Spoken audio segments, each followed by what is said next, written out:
Hello and welcome to Superpower Broadcasting. I'm your host, Kev Castley. Thank you for tuning in. Tonight is debate night. We had some technical issues just before we went live here, but that is sorted out now.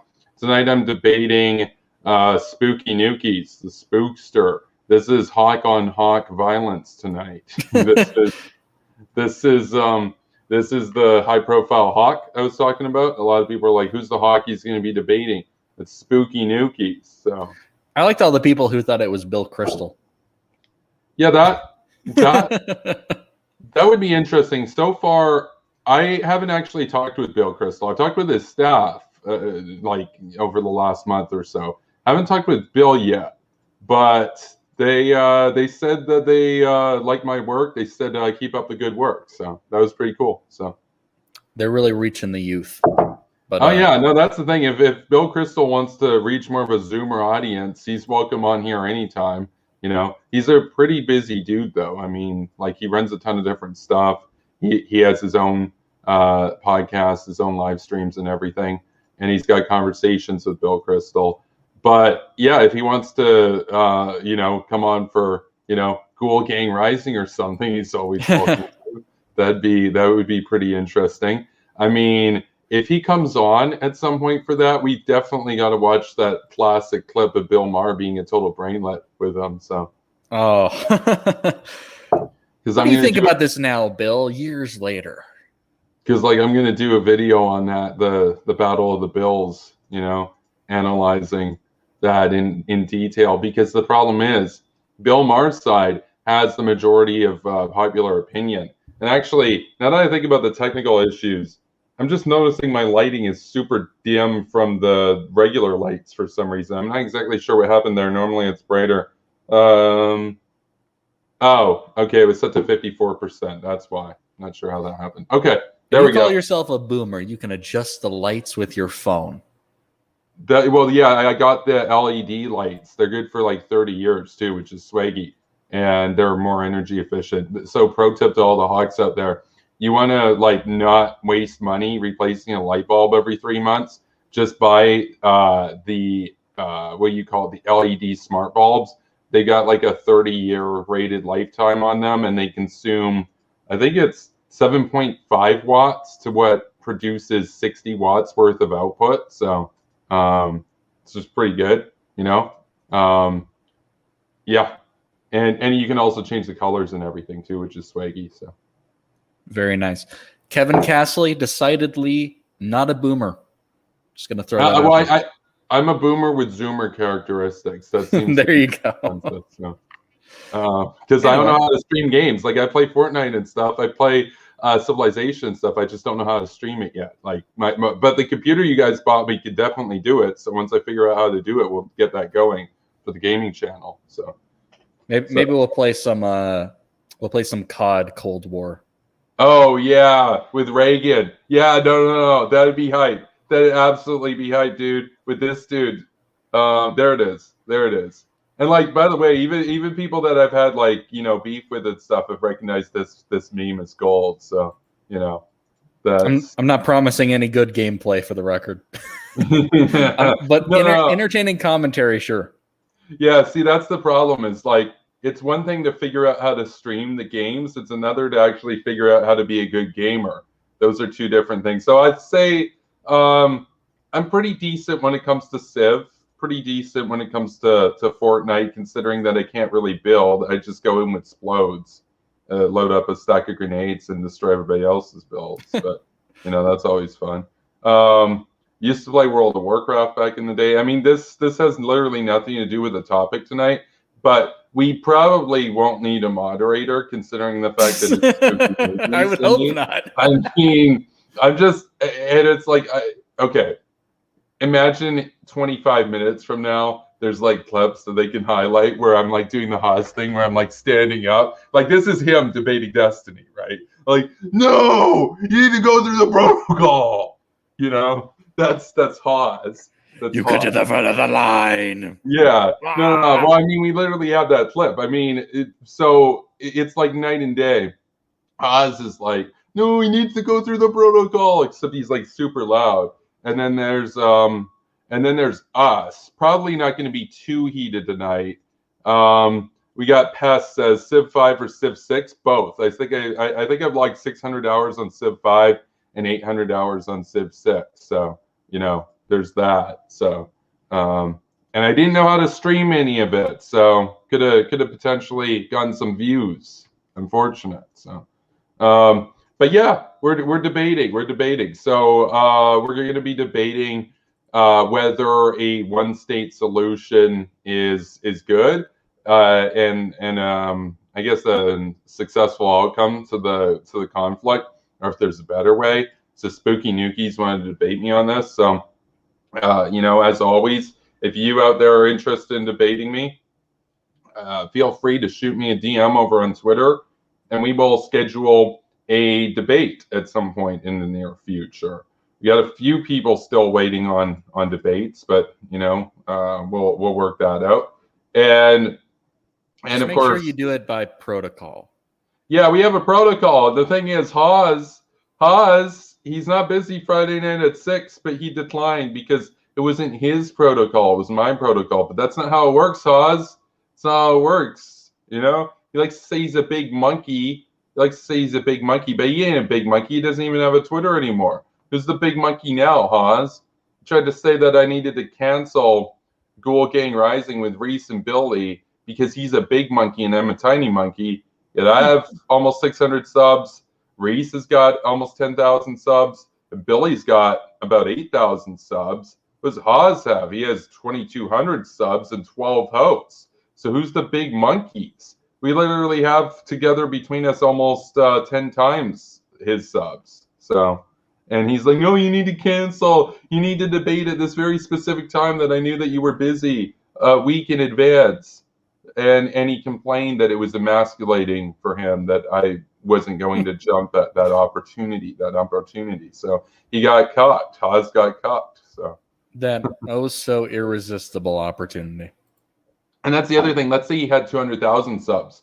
I ain't canceling on you and Billy to talk to a dude who literally just screams in his mic nonstop and says, I'm winning right now because I called you names and I didn't give you a chance to speak. I dominated.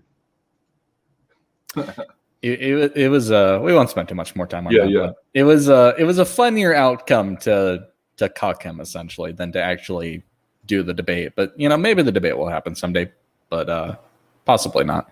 And I actually did want to shout out Arthur. Arthur did make my profile picture. Thank you for on such short notice. That was very cool of you. And I thought it would just be very, very fitting for this debate. And, maybe I'll use it for some other things because I'm sure it's going to upset many people of many walks of life. No, I think you should make that like your regular thing. Like I know the Dragon Razi, the teddy bear thing is pretty funny, like with Big Ego Rigo. By the way, just as a note to everybody out there, what's up with Dragon? As he tweeted at me, no, I'm blocked now. So I don't think I'm blocked.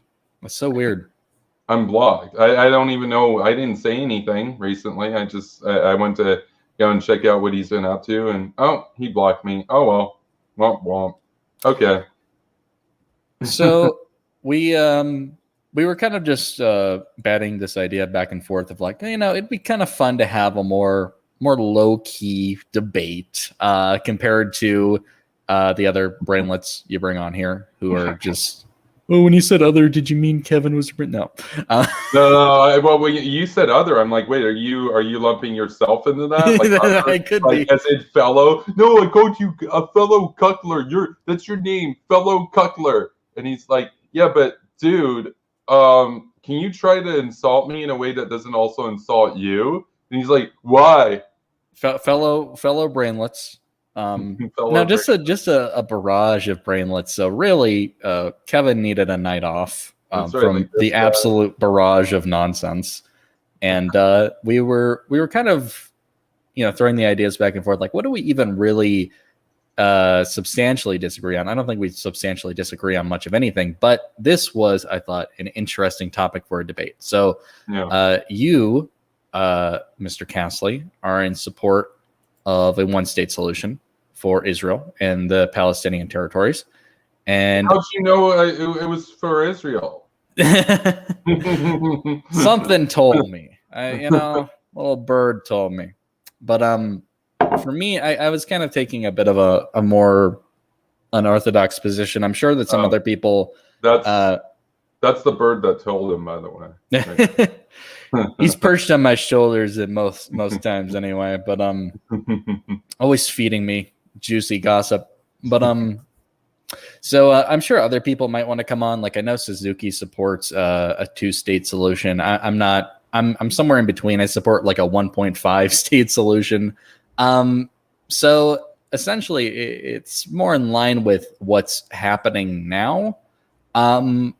With obviously issues being addressed as they come along. But I suppose we could get to all that. I have way too many tabs open. It's kind of disgusting.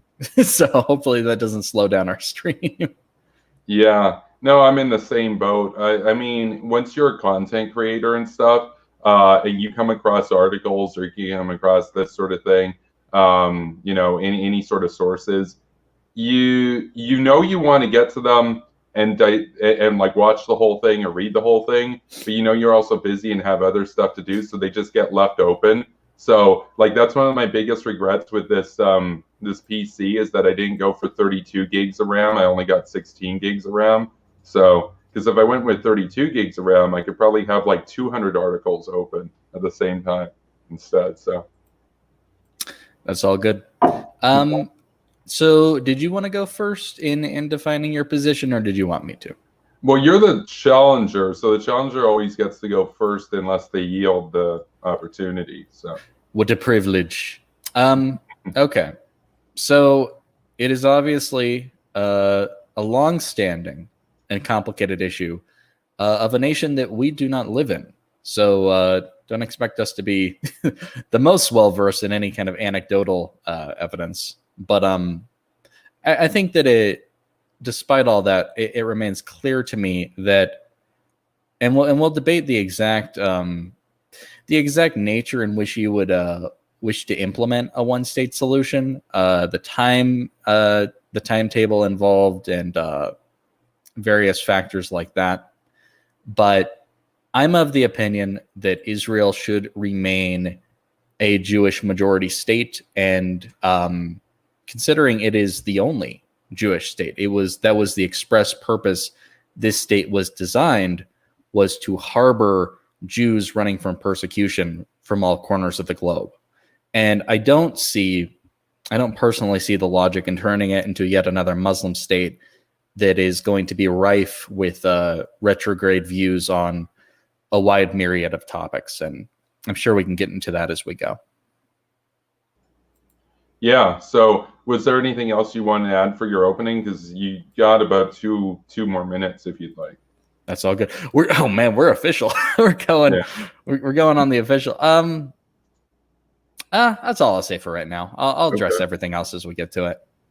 Okay, wonderful. So I guess I'll make my sort of more formal opening statement on the issue, and then I'll address your points there. So my sort of case when it relates to a 1-state solution is simply that I feel that as long as Palestine, as long as Hamas, the Palestinian, authority, or any sort of derivative entities thereof, is in charge of what we know as Palestine, that there will continually be animosity and oftentimes terrorism directed at Israel. I believe that a big amount of that animosity there is basically funded by external actors that use Palestine as a proxy in their war against Israel. I also believe that a proportion of that animosity is directed at Israel because they look at the prosperity and the wealth and the success of Israel, and they look at what they have, which is,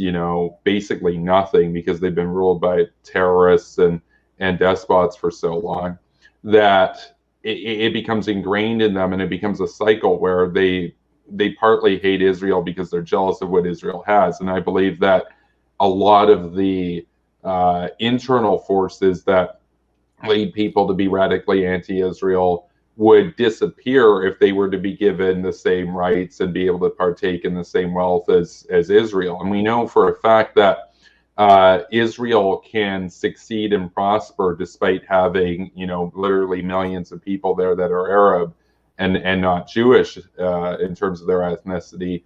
The question is about majority status, not homogeneity, or I should say homogeneity.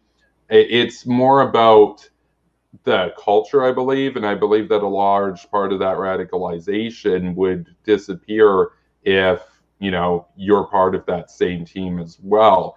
And now mine is a little bit more nuanced. I don't believe in full enfranchisement immediately upon incorporation into Israel. What my sort of solution would see is Israel occupies Palestine and sets up a transitionary government in which you essentially establish, nation building sort of process, but more importantly, a de-radicalization process where you de-Hamasify and, get rid of the radical Islamic elements there, and you persecute and try Hamas where present for, obviously numerous war crimes directly against Israel. And as it relates to the bulk of the population in Palestine, they would be administered under a temporary administration until you've got the situation there to enough of a point that the radical elements within Palestine are more or less done. And then at that point, you can move towards full incorporation where everybody has the same rights and privileges and nobody's like second-class citizens or whatnot. But you need to get to a point where it's not going to be a transfer of power such that once Jews become a minority, you have like basically a situation set up where it becomes like Rwanda. It has to be a really slow process. And what I see is like it would have to be on Israel's terms.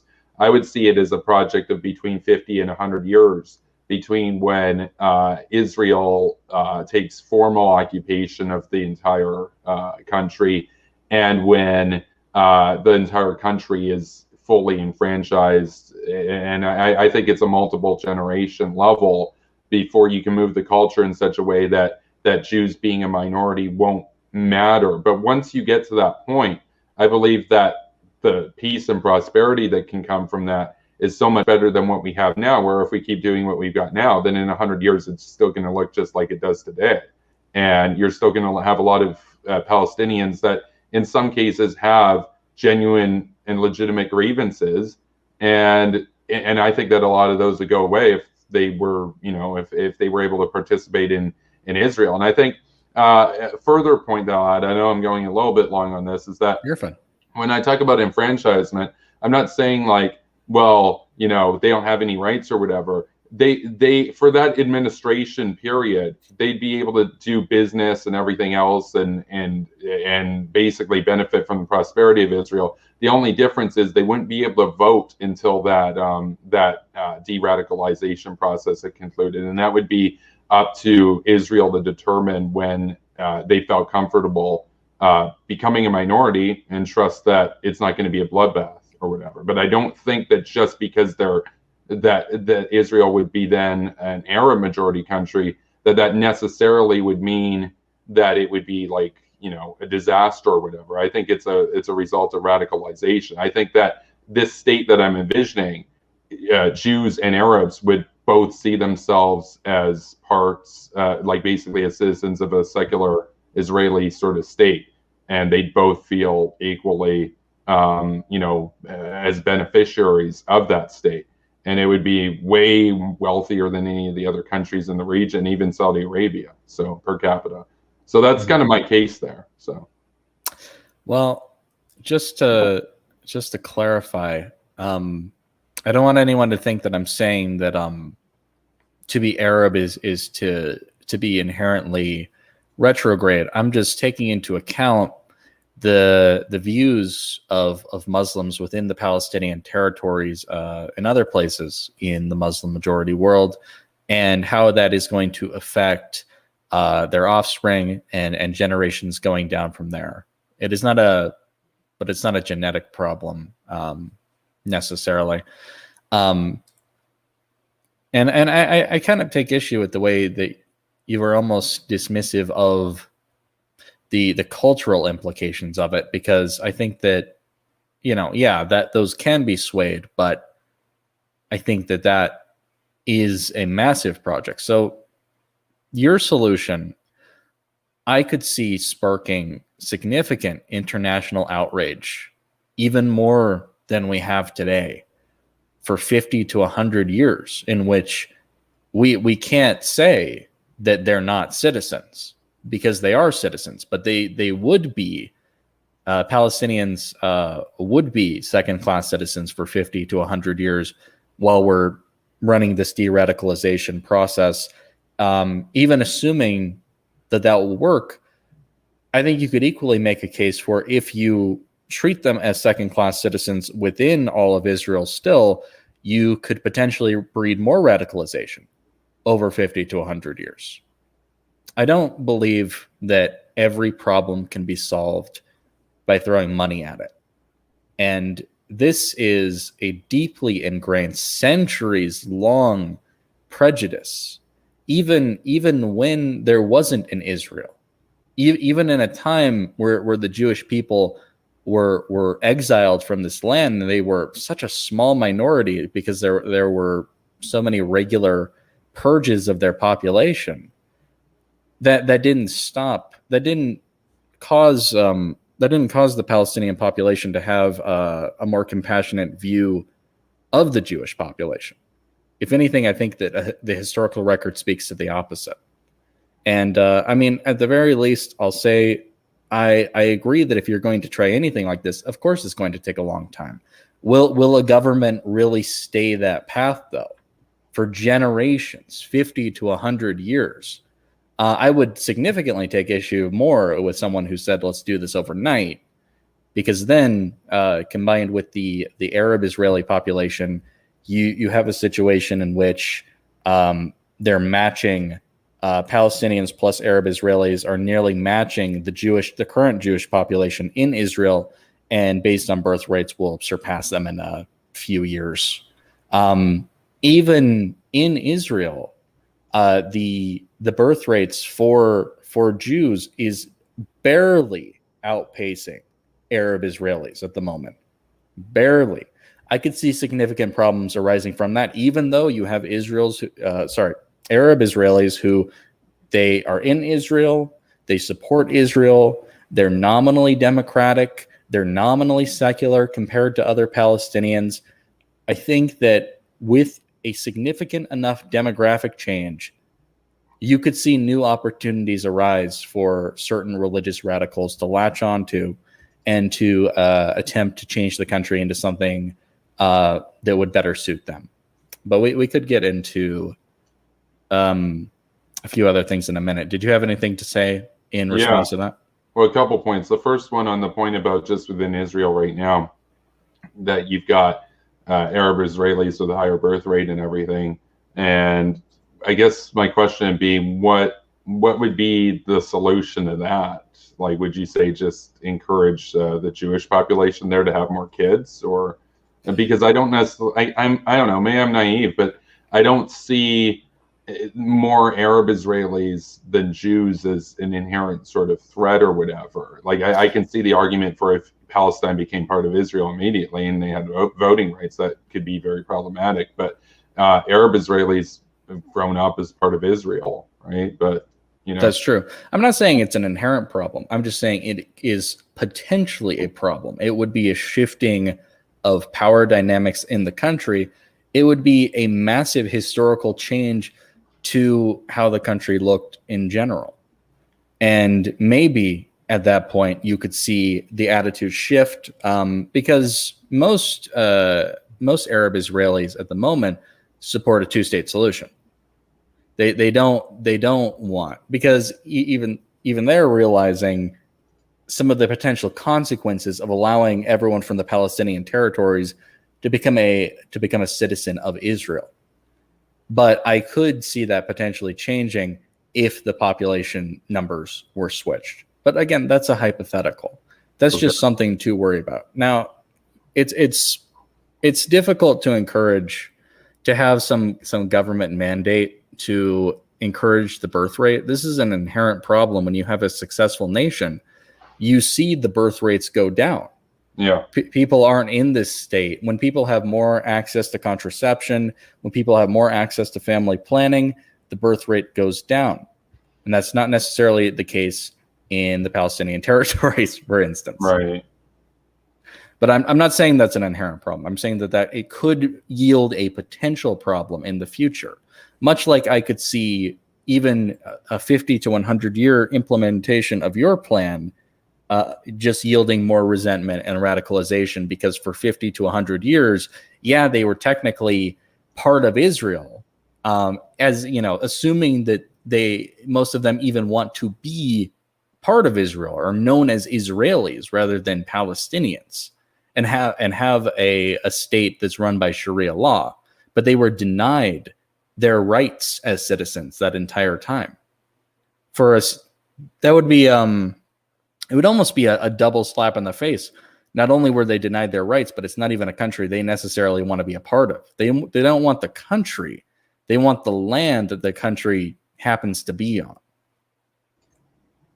Okay. Well, what would your 1.5 state solution look like? And do you see it as a long run sort of thing? Because I believe that if we keep up at the same rate right now, it'll be 100 years down the road and nothing productive will come of it. And I guess I should have made this point earlier on, but I believe that a two-state solution will just be a legitimization of anti-Israeli forces, basically. And I don't see it as an actual peaceful solution, personally. Well, that's why I don't.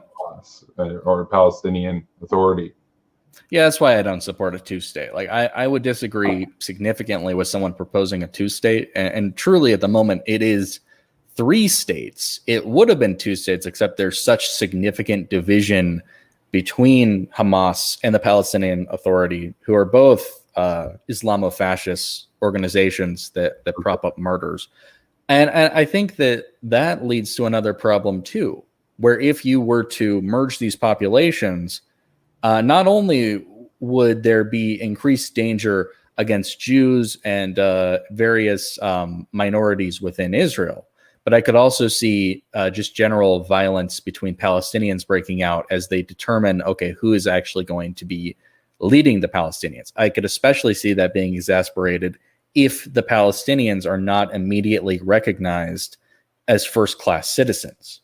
They are going to form a resistance of some kind, and really, who's going to win out at the end of the day? Is it going to be the intellectuals, the democratic lawmakers, or is it going to be a group like Hamas, a group like the Palestinian Authority? So for the current situation, I support the state of Israel. I understand that there are regions that need to be quartered off, those being the West Bank and Gaza. I don't recognize those to be legitimate governments to much of a degree at all. I understand that Israel does have various treaties with them in an attempt to keep the peace, but those are more delegitimized at this point than the Iran nuclear deal. Those clearly have been shat on for decades, and I don't know if there's a long-term solution. Honestly, this is one of those things where, yes, I will fully admit that what I am advocating for could very well be a problem that goes on forever, a forever war, if you will. But at the same time, I think that there are unforeseen consequences potentially of what you're advocating for. If the de-radicalization process doesn't work, then it all would have been for nothing. It would have been a noble social experiment, but where would the Jewish people be after that? They would have nothing. They would have no state. Where are they supposed to go if they are going to become a persecuted minority in the state that was created to protect them? Oh, is your mic not working, Kevin? No, I can't hear you. We were having this problem earlier. We're gonna let Kevin solve his problem, people. Reese is infecting Kevin with Wyoming tech reliability. Yeah, can you hear me now? There you go. But it sounds bad, right? It sounds fine to me. Okay. I'm not really much of a mic purist though. Yeah, my mic, for whatever reason, I can try it again, but it's not, for whatever reason. It was working for a while, but then Wyatt was saying that it was super quiet. Uh-oh. Okay. Yeah, so we'll just do it without the Yeti right now. So it's Reese's stream. Reese is silencing Kevin. Yeah, you don't even get to respond. You're done, son. Yeah, the sound is bad. My computer may have glitched. Yeah, we'll just have to keep it with the crappy audio then. I'll have to figure out a solution to the mic or get a new mic. So, oh well. Final solution. Yeah, let's see. It's not inaudible more, just tiny. Okay. Yeah, that was with the Yeti earlier. Now it's just with the default microphone. I guess the computer's picking up. So, oh well. How does it sound? Does it sound loud? Does it sound audible? It sounds perfectly fine to me, honestly. Okay. I'm not sure how it sounds to the people watching, though. There we go. Okay. So, yeah, you basically, I guess the issue is that, you might have addressed it, but I was busy focused on the mic issue. How would you respond to terrorist elements and the Palestinian Authority and whatnot within Palestine? Like, I guess that's the sort of issue. It's that, like, would you establish a puppet government, or what would happen exactly? I definitely push for that. The chances of that taking hold are slim. I think that we've reached a point where we can safely say that Israel should not be going about this alone. I would support a United States intervention to at least station more of a security force there, more bases there to respond to these events. And potentially, if you responded with enough force, you could take those groups out of power. But governments, and this was something you were kind of getting at in one of your earlier speeches, but governments are one piece of this puzzle that's wrong, because it goes so much deeper than that. I fully believe that if you were to take out Hamas or take out the Palestinian Authority, there would be a group equally as bad that would rise up in that chaos, and they would not take kindly. I mean, even if you were to install some puppet government, it's not going to be a liberal democracy overnight. That alone would be a slow process, let alone implementing all of the populations of the Palestinian territories into Israel. But yeah, obviously they should be countered as they are currently being countered. And I think that generally the IDF does a good job of that, but it is a pain. It is a constant annoyance, a constant threat to the lives of innocent people. And again, I think, and I understand the implications of that being a problem that goes on for too long. Maybe we should try something else. I totally get the temptation for that.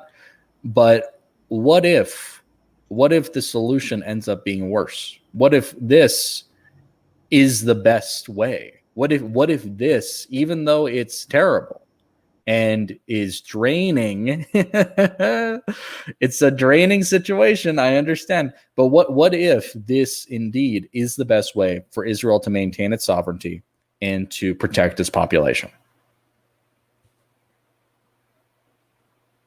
Yeah, so you're able to hear me now, right? Yes. So I manually doubled the input, but it's using the crappy default mic. Yeah, it sounds a little, less high quality right now. Muffled. I'll try it one more time with the Yeti, see if it works. Come on, Yeti. We believe in you. Yeah, so the Yeti didn't work there. I'm not sure what happened. It's plugged in and everything. It's probably a problem with the microphone itself. Oh well, we'll just do it at this rate right now.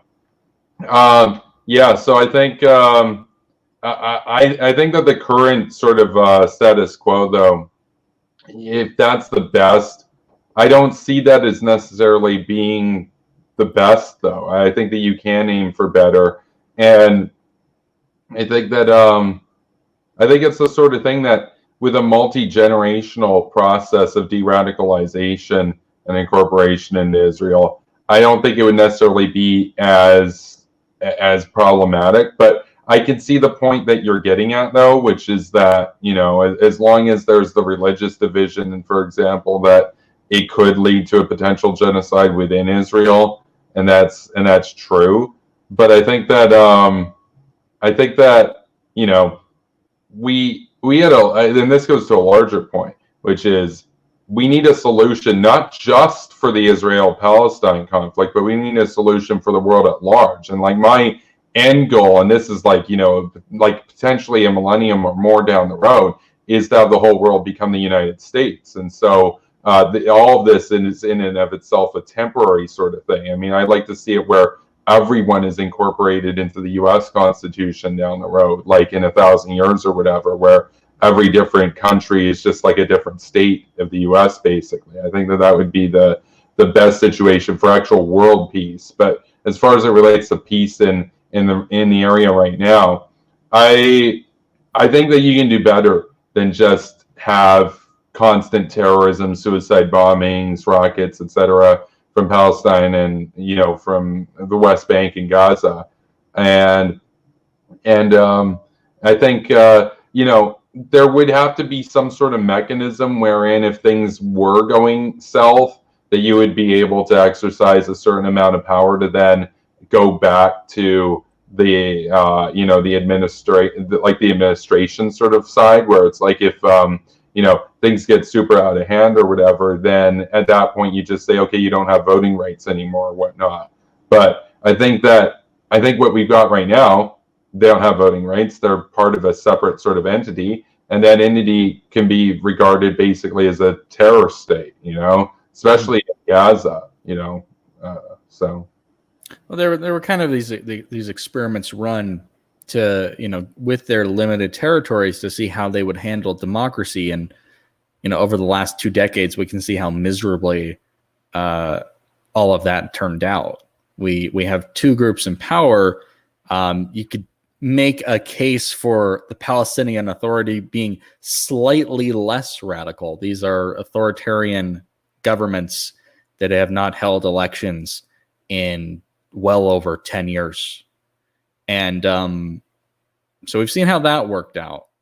Now it's a question, well, you know, how do you, what happens when you implement that into Israel? Now you could say that there are principles within the Knesset to not be electing people to the parliament who are against the state of Israel, but, you know, and who are against Jewish self-determination. But I think what you're advocating for really throws a lot of those principles out the window, because at some point this is no longer going to be a Jewish state much faster than it potentially could be heading even now. I understand somebody was saying in the chat earlier that, you know, to be fair, the Arab-Israeli birth rate is going down slightly, and the Orthodox Jewish birth rate is going up. Yeah, I understand that, but they're still extremely close, and you have to take that into account given the population disparity between the 2 groups. I also don't think, there's terrorism happening now. I don't think that would stop with the implementation of all of the people of the Palestinian territories into a greater Israel. In fact, I think that would greatly increase. We see what happens, you know. Obviously there's terrorism now, and maybe you could chalk that up to some legitimate grievances, but this is a tradition that goes back for centuries. This did not just pop up out of nowhere in response to modern Israeli policy. This is a tradition that we've seen play out for a very long time. We've seen how this ends for the most part, not only in the Israeli territory, but across any part of the Muslim world that once had a Jewish population of some significance. And I'm just personally of the view, I don't want to see that happen again here on the off chance that you're going to de-radicalize the population of Palestinians in 50 to 100 years. What do you make of the principles of the Knesset? What do you make of the idea of a Jewish state with Jewish self-determination? Well, I think in the short to medium run that makes a lot of sense. I just think in the broader scheme of things, way down the road, you want to be moving towards basically to have the conditions of world peace. And I think that, individual nations existing totally sovereign of each other is not a long-term solution for world peace. I see it as the sort of thing that, we're talking about, maybe 100-year solution here.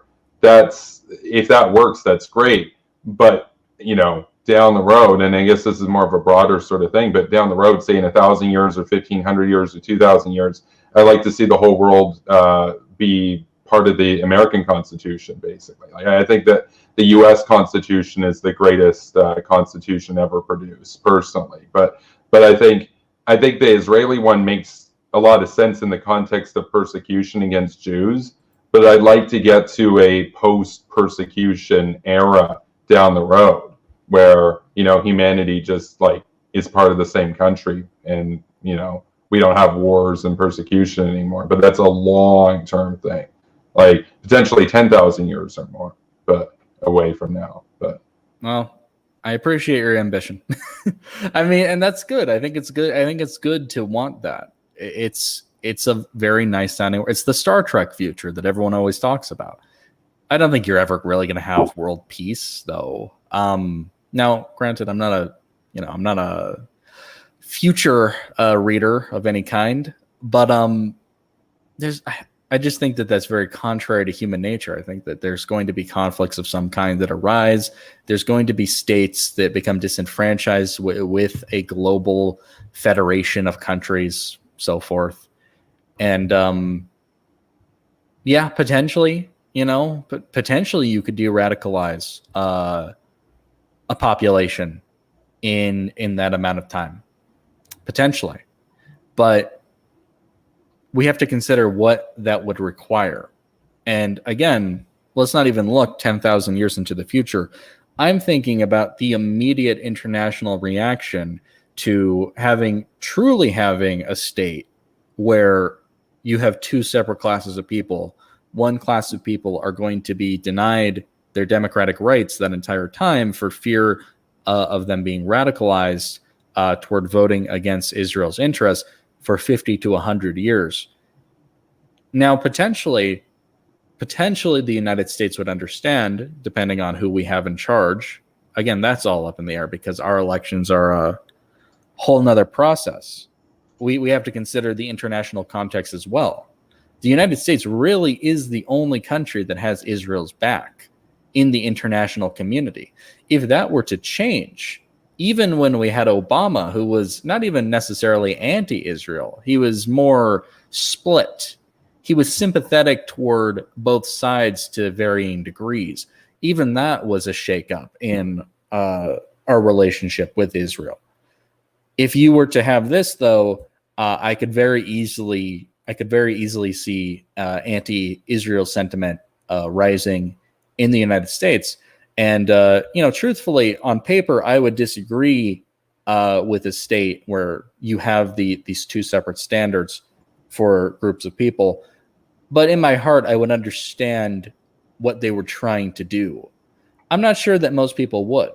We live in a world where it seems most people can't even understand the concept of Israel defending its own borders, let alone them planning out a de-radicalization program that will take 50 to 100 years. No, I get that. It's just, if you watch Young Turks, you watch Vosh, you watch any of these other sort of networks that are more, far left or left of center generally, when they talk about the Israel-Palestine conflict, they refer to Palestinians as second-class citizens already. And they're in a much worse situation right now where you fast forward 100 years, they'll still be in a very bad situation, versus why not just formalize it? but then they have an actual chance at prosperity and peace. Well, the consequences potentially of going forward and making that official is greater levels of violence against Israeli Jews and other minorities within Israel.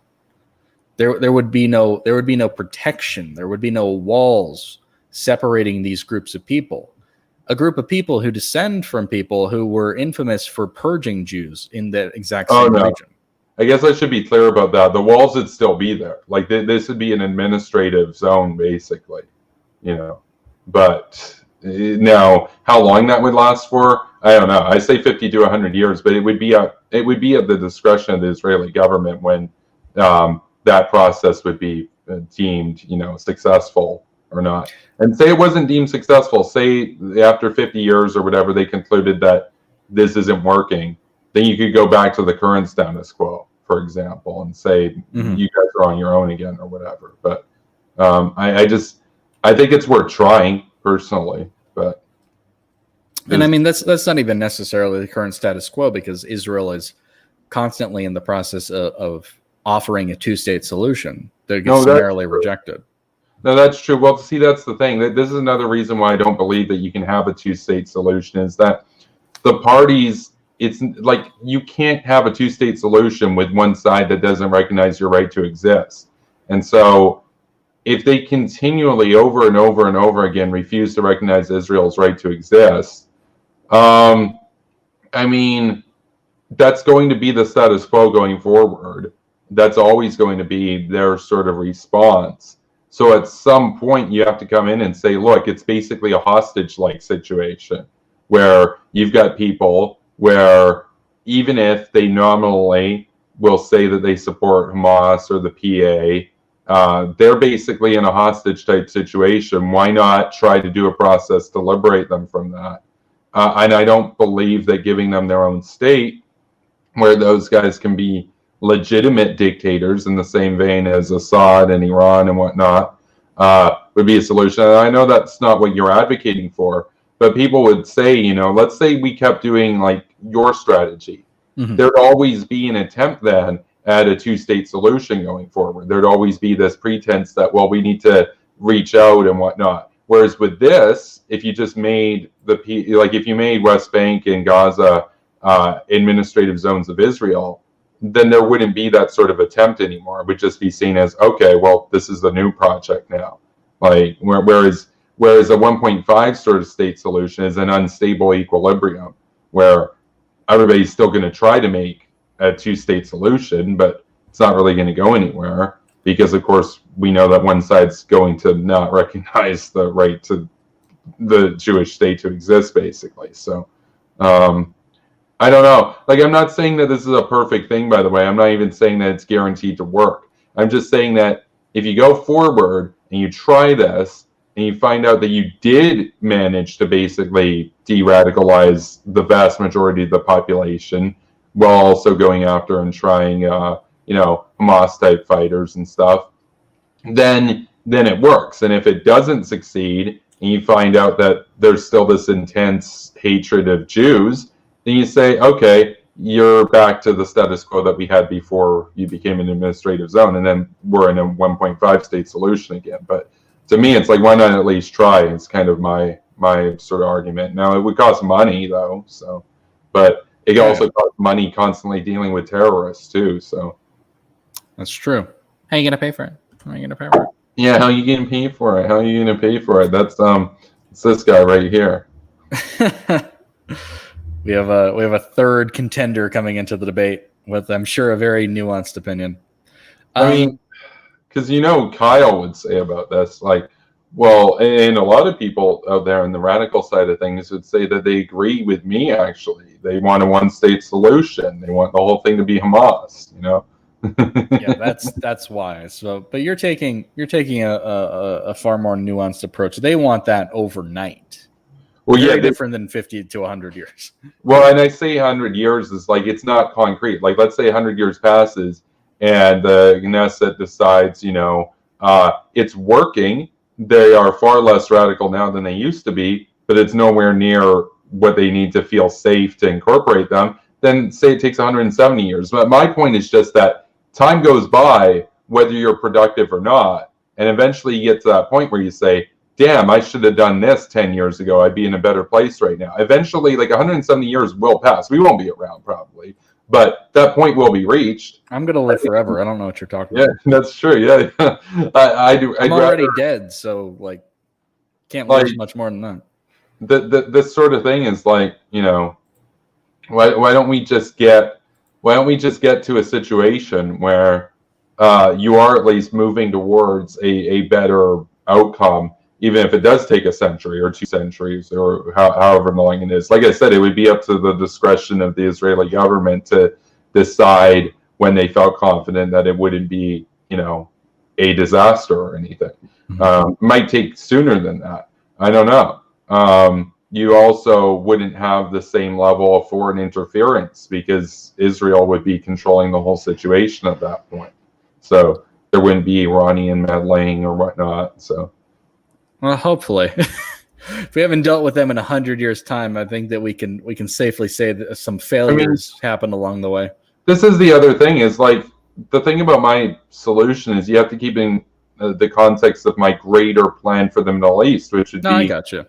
Immediate invasion of Iran, immediate invasion of Syria, immediate reprimanding of Turkey, and making it very clear if they keep up their crap in Syria and Cyprus that they're they're going to face the same consequences. Strong rebuke of Qatar.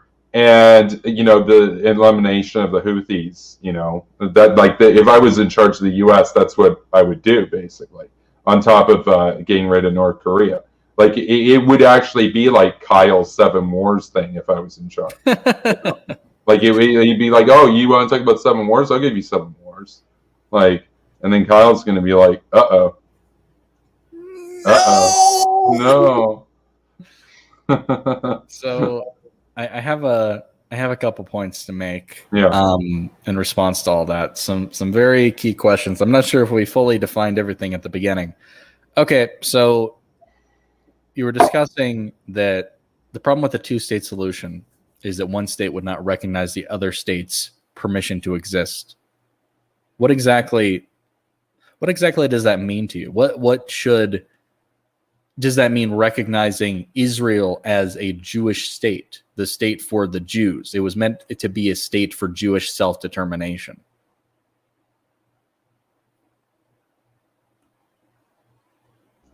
Yeah. So on that point, I think that I think that's a good response. I think that, that self-determination though, let's be clear about something that can mean, what the Jewish people want. I'm simply outlining this as a bit of recommendation that if you want to get to a point where you're not constantly dealing with terrorists and people that hate you and everything, that maybe you should consider moving towards incorporating them into your country down the road. Again, this would all be up to the Israeli government, right? So, what I'm saying here is if Israel decided to go through with this, that would be their self-determination. Okay. We might come back to that. If they decide not to, then it wouldn't be, right? Like, it would be up to the Israeli government. I'm just saying that if they could either spend 100 years doing this or spend 100 years constantly shooting down Israeli or Palestinian rockets they might have better tech by then, especially if Iran is still around. I don't think that necessarily every decision made by the Israeli government is in the interest of Jewish self-determination, though. I think that you could very much have a government official acting against the interests of most Jews. And even if the majority of Jews supported policies that would actively harm them, I would still say that's advocating. But again, we were debating whether or not it would harm them in the first place. But I disagree with that definition. So this is a bigger question. So you're saying you want this gradual incorporation. It seems more like a formality to me than anything, because you're restricting. You want the populations of the Palestinian Authority to be incorporated into Israel, but they don't have voting rights. They're not going to have freedom of movement. what do they have? What exactly is going to change in the immediate aftermath besides anything that would be considered a formality? Well, I think one thing that would change very quickly on is that you go from having, Hamas, and you go from having the PA in charge to having Israeli governors in charge, and you'd have trials for, terrorist elements in the country, and you basically get rid of Hamas, you get rid of the PA, and you bring cases of terrorism against those that were alleged to have conducted it. The second thing is you'd basically, you'd be able to do commerce and whatnot, but it would still be separated for some amount of time. Now that amount of time that the wall and stuff would be up for, again, that would be up to the discretion of Israel to decide on that. But I think one big one is that these rotten elements within Gaza and the West Bank would be gone. Like, they'd be going to jail, basically. That would be one thing that would change. Whereas right now, they're allowed to just do whatever they want, take hostages, fire rockets, that kind of stuff. That wouldn't be happening. You'd have Israeli police in the streets, basically. You'd actually have trials brought against Hamas figures, and instead of doing airstrikes and stuff to respond to them, you'd have people on the ground in Gaza, in the West Bank, basically going in and shutting down these facilities. Boots on the ground, basically. So now you could do that without doing this sort of situation. You could have the current status quo and have boots on the ground. That's an alternative too. But Netanyahu hasn't really done that. So yeah, no, and I can understand the argument being made for, if you don't have a formal one-state solution in place, it's a lot more difficult to exert any power or influence over the territories besides responding to airstrikes, sending in IDF commandos every now and then. But it's very different than having a legitimate police force. And I also understand the point you were making earlier that no matter what, people are going to call people in the Palestinian territory second-class citizens. But I'm open-minded to an extent to what you're saying. But I really can't stress to everyone listening how long this could potentially take, even with severe guidance from the Israelis for generations. I think that you could just as easily make the case this breeds more resentment, more radicalization, because for decades on end, even though they were technically part of the country, they couldn't go where they wanted within the country. And they couldn't influence the government that exerted power over them, which, to an extent, that government exerts power over them now, and they have no influence over it whatsoever. Maybe potentially in 50 to 100 years they could, if they de-radicalize. I think the real hang-up for me, though, is I want Israel to remain a Jewish state. Okay. I think that, I understand the broader context of what you're saying. You want a world that's mostly run by America, and in which case terrorism goes down, the chance of wars breaking out goes down. But I don't see that as being something that's likely to happen for a very long time. And this state was founded for the very explicit reason of harboring victims of persecution.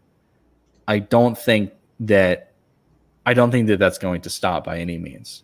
I don't know if I'm willing to take a chance that, in 50 to 100 years, that could happen, that the Palestinian population is going to be very friendly toward Jews, the Jews who, in their view, spent an additional few decades denying them their basic rights as, technically citizens of Israel, but not really. And, in that case, you could you could say that I'm closer toward advocating for a two-state solution, but I'm really not. That's the reason I don't agree with them, because the states that have currently cropped up are terrible. So you need to have a radically different government for the Palestinians in place. See, I guess the thing for me is, like, I don't believe that you'd be able to do it where if you made them their own states right now, it would be Hamas and the PA or a similar sort of force, and that if you imposed on them like a sort of puppet government or whatever, unless you applied force to keep them in power, I think that Hamas or whatnot would just seize power again. And so I don't trust the two-state solution to actually be a peaceful outcome to the situation.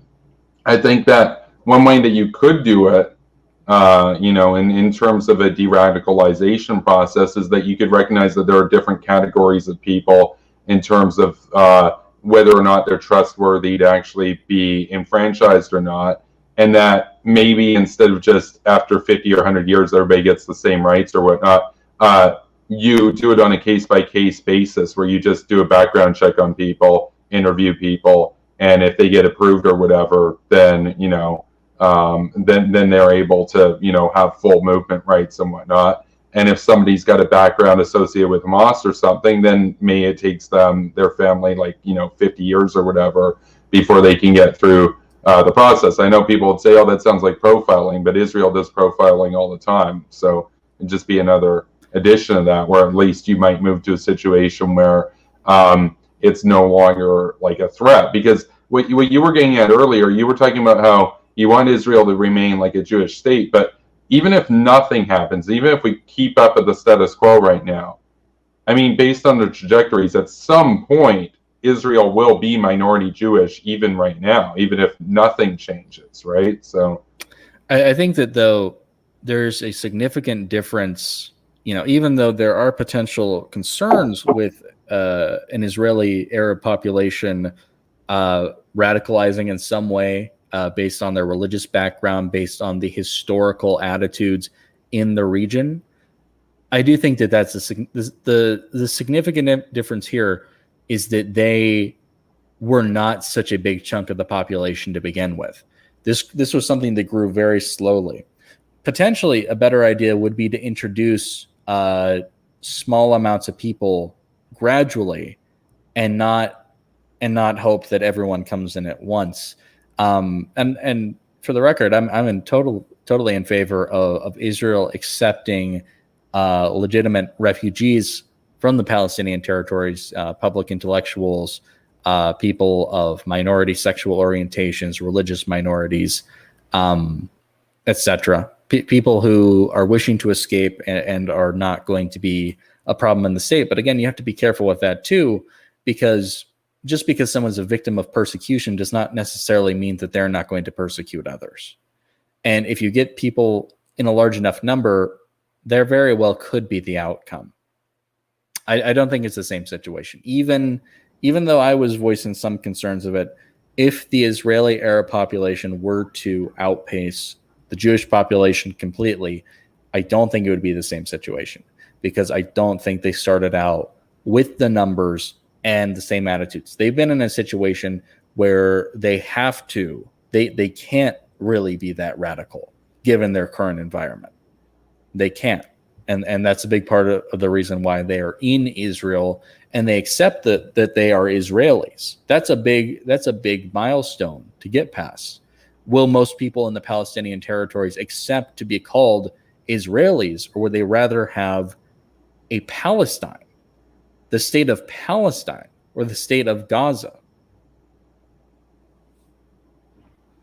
Yeah, well, I mean, the thing is, what would you say though if somebody said that, to you, what you're advocating for, that it's basically, it would almost be like drawing out a conflict with no sort of peaceful solution in mind? Because you're not really advocating for a two-state solution. You're not advocating for a one-state solution. People could say that, the situation that you're sort of advocating for here is just going to continue resentment against Jews and whatnot. Like, what would be your response to that? I could potentially advocate for a two-state solution as long as the Palestinian Authority and Hamas are not part of the equation.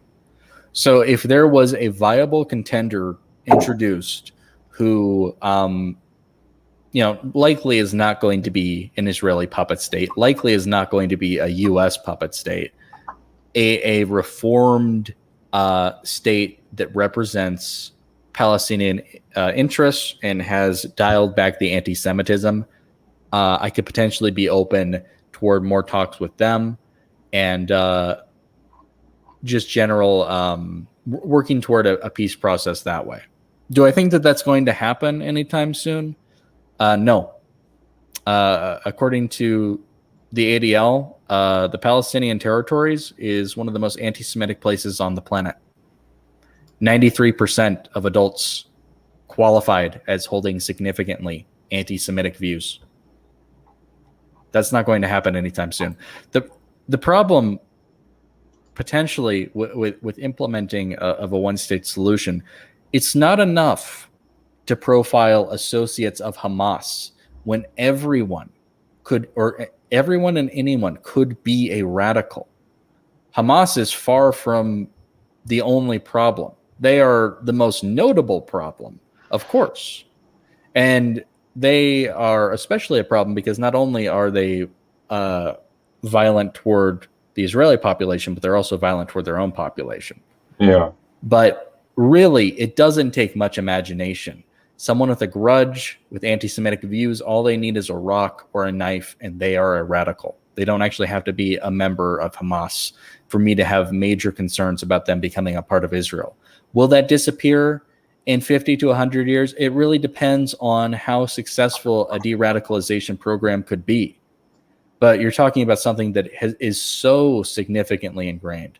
I see a place where you would have to significantly reform Islam itself, which is not going to happen, by the way. The kind of reforms that I have in mind, Islamic reform has gone nowhere in the last 20 to 30 years. It's a noble effort. I'll say that much. People like Majid Nawaz, noble, not necessarily successful. You would need to see a reform on that front, and I don't think that's necessarily going to happen. So we're expecting a population, the thing that they prioritize and value the most in their life, being the faith of Islam, which is a deeply anti-Semitic religion. It is one of, in fact, possibly, I think, the only religion to explicitly name and condemn members of other religions and call for violence against them. This is a major problem. I don't see this going away in 50 to 100 years. Especially if the region surrounding the Palestinian territories doesn't reform as well. You're always going to have religious radicals within generally peaceful communities looking to the outside world, seeing, if we get enough people, we could very easily implement Sharia law. Or we could play it calm for a little bit. We could play it calm. We could act like we're friends. We could act like we are true supporters of peace and democracy.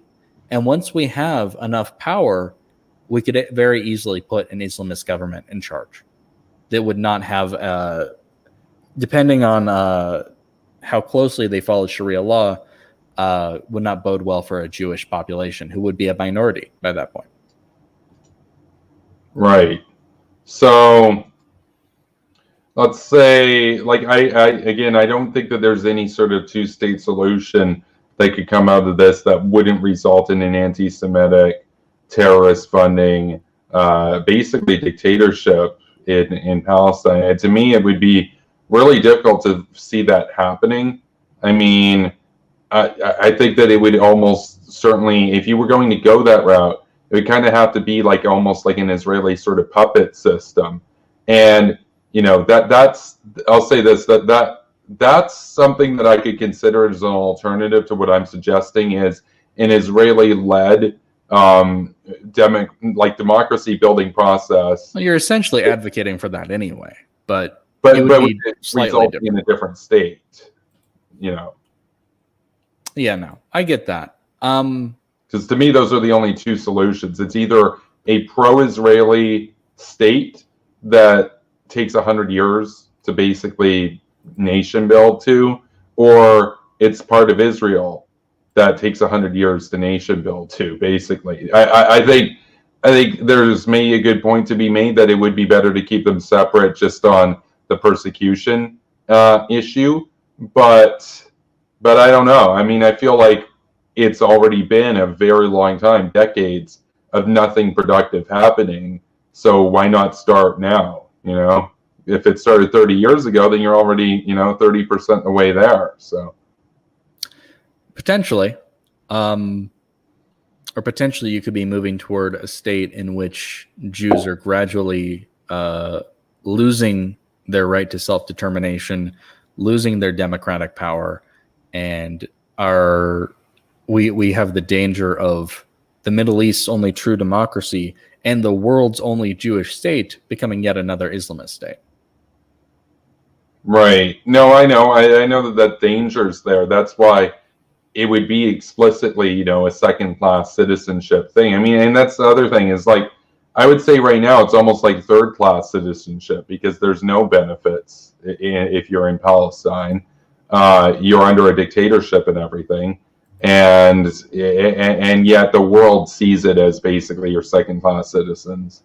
I think the point that you made about, well, what happens if you just play it cool, and then once you've got the power, then you seize upon it. I guess the point that I'm getting at is that it would take so long, and that there's so much in the way of incentives to being a part of Israel in good standing that wouldn't manifest, that the impetus for that to arise would by then be basically de-radicalized out of the population, because Hamas wouldn't have existed for a century at that point, but mm-hmm. but very well the attitudes that created Hamas in the first place still could, deeply buried under attempts at de-radicalization. I don't know how long we're going to go. I'm actually curious if you've thought through what that would look like, a de-radicalization program. What would have to take place in order, at what point would you feel that was satisfactorily achieved? Right.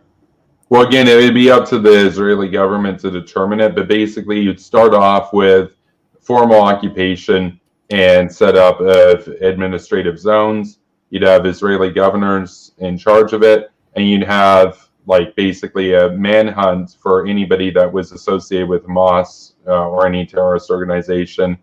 Prior to that, they would be rounded up, tried, and punished. And as far as the remaining population goes, you would then conduct, an extensive period of education and whatnot to try to weed out and turn people away from anti-Semitism and get people prepared for, eventual incorporation in Israel as, full citizens and whatnot. And I think a big part of that would be that, over that time, you'd have increasing sort of autonomy and whatnot given to people within those zones. And you'd have a process where you recognize that some people aren't hostile, and those people would be able to incorporate into Israel proper sooner than others. And for people that were deemed to be wavering or hostile, there would be a longer period of basically education, and it could take a very long time. But this sort of process, to a lesser extent, was carried out in Germany, and to a lesser extent, it was carried out in Iraq, for example. So there was a de-Baathification process and there was a denazification process that happened. And I think one key point of it is you'd make it known, like if you harbor sympathies for Hamas, if you've worked for Hamas, or if you're going to be part of any sort of terrorist organization going forward, you'll be brought to justice. That there'd be a carrot and stick approach there. I gotcha. No, I mean, I'd certainly not say that de-radicalization programs haven't existed in some form. I'd also make the case, though, that Nazism and Baathism were significantly newer and less entrenched modes of thinking. And I could see those going away in a shorter amount of time than anti-Semitic attitudes in a region of the earth that is infamously anti-Semitic and radical. Radical to the point that there are significant border disputes with Egypt and Jordan and the Palestinian territories as well. This isn't just a problem for Israel. This is a uniquely violent and radicalized population.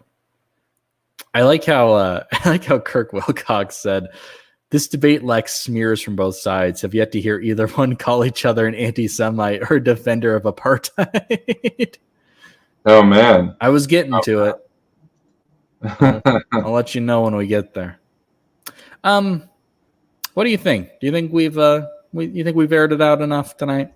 Yeah, I think we've kind of gone over everything. I think the main criticism that could probably be offered against your position is that you're essentially just entrenching the status quo, and that there'd never be like a productive or peaceful solution to come out of it. And I think your point is that what if there isn't one that could be struck? Then maybe this is the best alternative. And I think the best point against mine is that there's the potential here for Jews to be persecuted in their own country.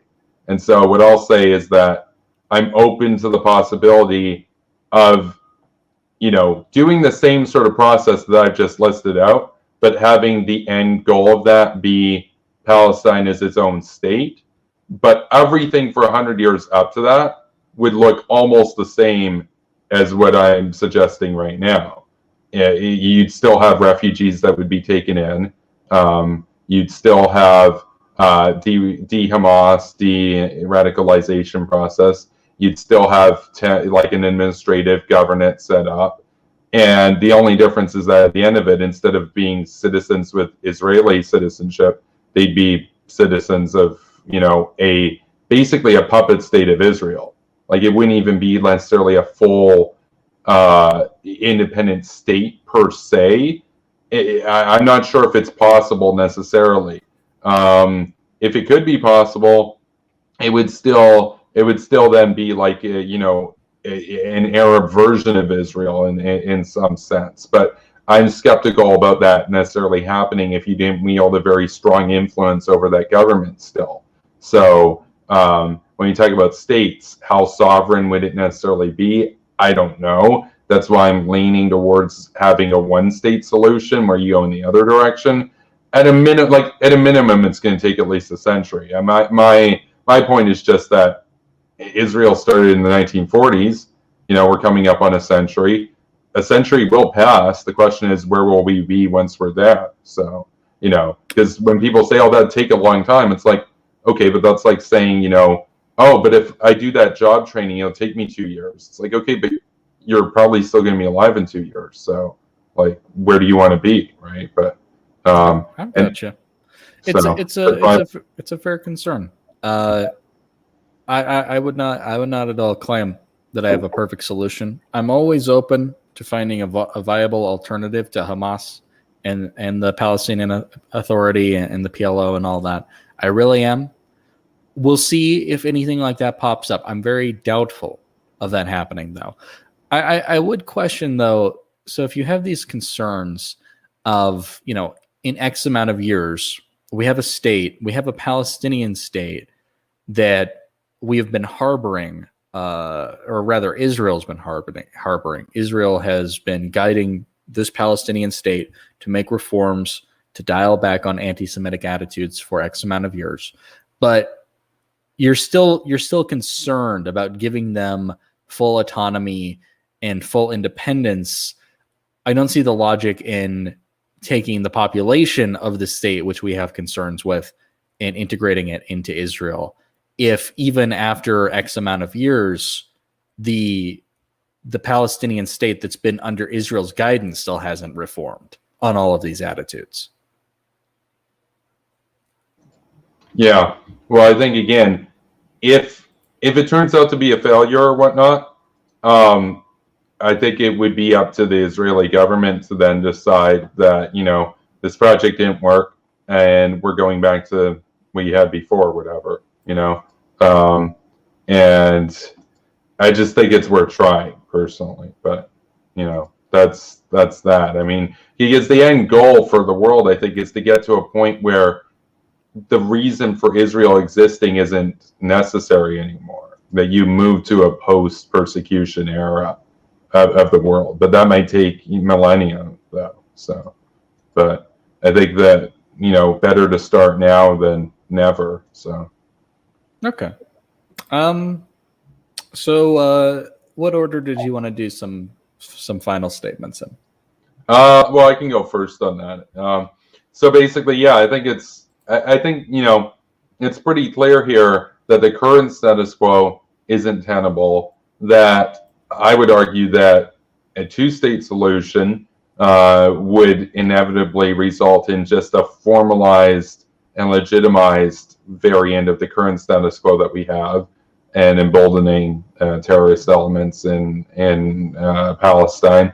I think that even maintaining sort of the status quo, but having more pressure put on the Palestinian territories, I don't think that that's a productive solution that's going to get us to a better point in 100 years. I think that the best sort of solution that we can have here is to do a nation building process attempt, and bearing in mind that the goal here is to de-radicalize the population and to rid the population of anti-Semitism. And if that takes 100 years, or if it takes 200 years, or if it takes 500 years, better to start now than never. It would be my view, and then that's the best way to increase prosperity and reduce suffering in the long run. So those are my closing statements. So, all right. I'm open to being swayed, certainly. But really, I'm open to being swayed in many different directions. I'm open to being swayed potentially to a gradual one state. But I do have to say that I'm more open to being swayed toward a two-state solution at this at this point. But again, that comes with a lot of check marks being hit along the way. I agree completely. The current status quo is not a positive state for the world at all. It is bloody, and it is expensive, and it is a constant thorn in the side to innocent people who simply want to live their lives.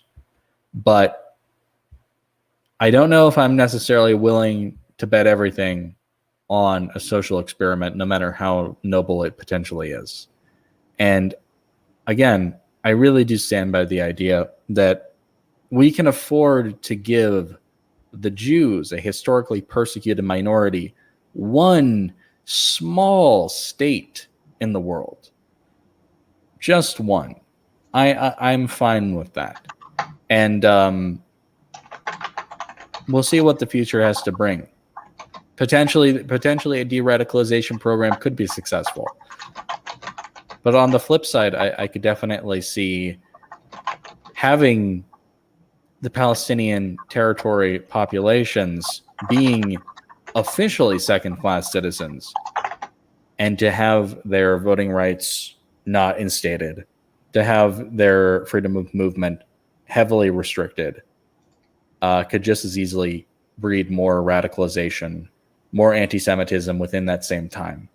Even if we completely destroy Hamas, even if we prosecute every single person who was associated with Hamas, everyone who spoke to Hamas, it doesn't necessarily matter, because it goes so much deeper than Hamas. Hamas isn't even that old of an organization to begin with. That would be, to me, that would be like saying, once we get rid of ISIS, there's no more terrorism. Well, yeah, there's probably going to be terrorism. There's probably going to be violence. It doesn't take any imagination. Again, I really can't say that enough. They couldn't do enough profiling if they tried.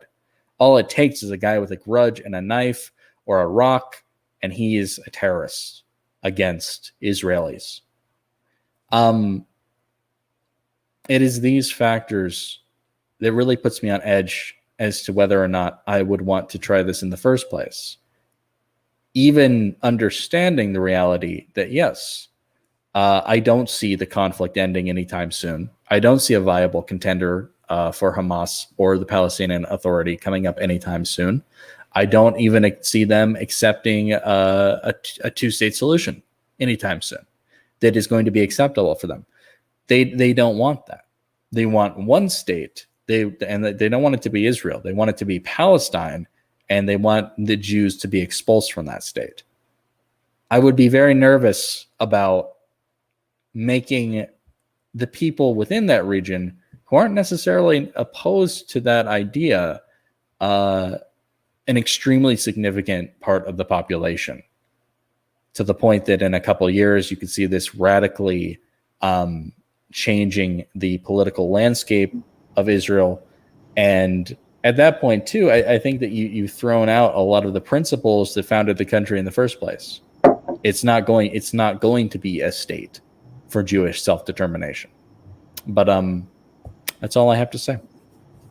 Okay. Yeah, well, I think it was an interesting debate.